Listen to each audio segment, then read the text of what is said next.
Alright, with Series 52 Horizon Track Day coming next week in Forza Horizon 5, here is a quick preview of every car that you can expect in the next playlist.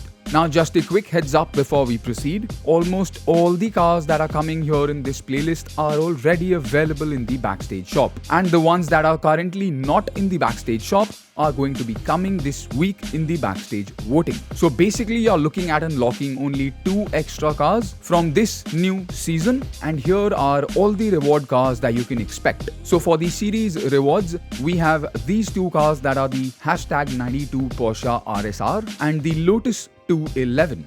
Now just for your information, the Lotus 211 is already present in the Backstage shop, and the Porsche RSR is currently in the Backstage voting, along with the #70 Porsche 935.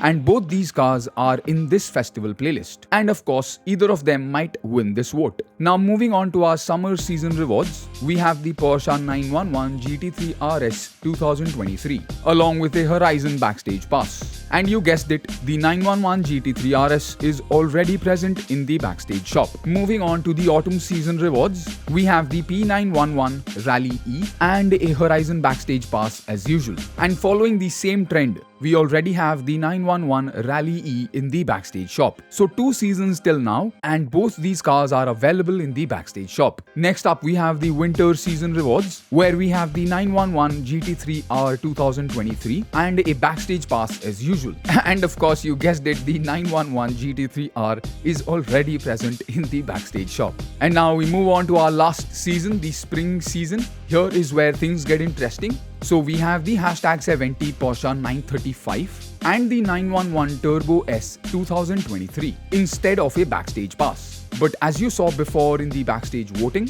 we already have the Porsche 935. And so either of these cars will be coming to the Backstage shop, leaving you with only 2 extra cars that you can unlock. That's the Porsche RSR and the 2023 Turbo S. If the Porsche 935 wins the vote, and if the RSR wins the vote, then you of course have the 2023 Turbo S and you have the Porsche 935. So all in all, it doesn't even matter which car wins. We as players only get to unlock 2 new extra unique cars, apart from the ones that are already coming to the Backstage shop. And most of them, like you already saw, are present in the Backstage shop. So it makes really no sense, and I'm really not interested or kind of feeling motivated to grind this next season in particular, because most of these cars, guess what, are already present in the Backstage shop, and you can buy them from either the Backstage shop or the auction house. So why bother grinding this entire season, right? Now what do you think about this next Forza Horizon 5 update? Are you actually looking forward to unlocking these new Porsches? Because if you've already bought them from the Backstage shop or the auction house, I'm sure you feel just like me and don't feel like completing this next season. Yeah, with that being said, I hope you can unlock at least some new cars from this next season and maybe collect and complete all your Porsche car collections. Let me know your feedback down below, and as usual, please take care, stay safe, game safe, and I'll definitely see you in the next one.